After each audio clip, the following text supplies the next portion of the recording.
Welcome everyone. I am Miss Varshini of 2nd Bcom General. My book is I Don't Care What You Think About Me, I Don't Think About You at All, written by Coco. Coco was a French fashion designer and businesswoman. The founder and namesake of the Canal brand, she was credited in the post-World War I era with popularizing a sporty casual chink as a feminine standard of style. Fashion is not just about dresses. Fashion is something in the air. Fashion is in the sky, the street. Fashion is about ideas, the way we live, what is happening. At the start of the 20th century, the idea of women in business seemed crazy. In those days, men held all the positions of the power and made all the decisions about money. They believed that a woman's place was in the home, looking after her children, cooking for a family, and managing the business. If a woman needed to work, she could perhaps find a job in a shop or in a factory, but she had no chance of working as a businesswoman or a banker or a lawyer. Women's fashion in the US and Europe at that time supported this idea of their position in the society. Let's go into the story. Cannell said in Beretice, I can sell clothes that are modern and simple, but that also allow women to feel beautiful and to enjoy themselves. Don't you see? She said to Boy. This could be a new direction for the business. Boy Capel put his fingers to his black moustache and thought for a moment, and added Coco, I think women will pay a very good price for these clothes if we can sell them in the right way. What do you mean? Asked Boy. Well, said Coco, these clothes needed to have a new look. The canal clothes in Beretice will not just be clothes for rich women who work. These clothes will make women feel good when they wear them. Boy wasn't sure about the idea, but where will you get the cloth for these clothes? He asked. No other designer can get cloth at the moment. We are in the middle of a war, you know. Don't worry about that, said Coco. I will find the cloth, I just need the money. Money? Said Boy Capel. Oh no, problem. I have got plenty of money. Boy Capel sounded confident, but as he lent more money to Coco, he never really expected to see it again. But Coco's idea was quite right. She found that she could still buy clothes across the border in Spain, which wasn't fighting in the war. Then she rented an expensive house in the middle of the town and hired 60 women to make her new dresses. She sold the dresses for very high prices, but women were happy to pay for them. They were so popular that people even came from Madrid to buy them. For the next 3 years, Coco traveled between her three businesses in Paris, Juilly, and Bretagne, while the First World War continued in the north and east of France. By 1916, over 300 people were working for her.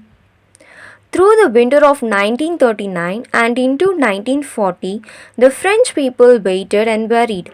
In 1940, the German army arrived and took control of Paris. Many French people started secret groups and continued to fight the Germans, but not Coco. She was happy in her rooms at the Ritz Hotel with her German boyfriend, and she just wanted to enjoy her life. The war hadn't closed the theatres and shops of Paris, so she could still go out and do what she wanted. But as her fashion business was now closed, she needed to find other ways of making money. She knew that her perfume channel number 5 was still very popular with the French and German women who were living in Paris. She also knew that her partner in the perfume business, Pierre Verdamar, had left France to get away from the war and was now living in the US. Coco thought she saw an opportunity to take control of the whole perfume business. But although Verdamar was on the other side of the Atlantic, he was not going to allow this to happen. Channel number 5 made him so much money that he didn't want to lose control of it. Coco Verdamar and their lawyers started to argue about it. But while Coco and Verdamar fought for control of channel number 5, the Germans were slowly losing control of the war. In June 1944, the British and the Americans landed on the beaches of the west of France and started to move towards Paris. 2 months later, they were just outside the city. The Germans realized that they were beaten and started to leave. The people of Paris opened the doors of their houses, had parties, and danced in the streets. But Coco wasn't so happy. She knew that many French people were angry with people who had helped the Germans in the war and they wanted to punish them. Would they want to punish Coco? She wasn't going to wait to find out when the war ended. She left France and went to live abroad.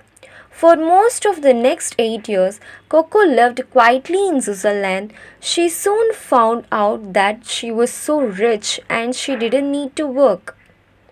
She continued to argue with Pierre Verdamar about the control of channel number 5 from her new Swiss home.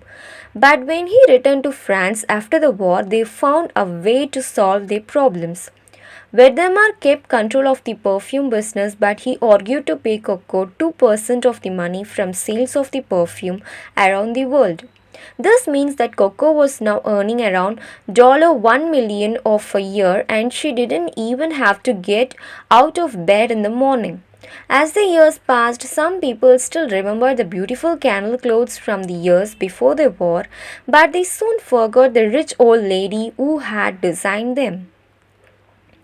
Although Coco now had everything that she wanted, she didn't reply like her new life.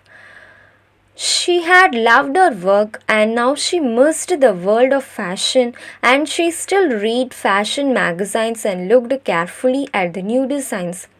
In 1953, she decided that she couldn't sit and watch and do nothing.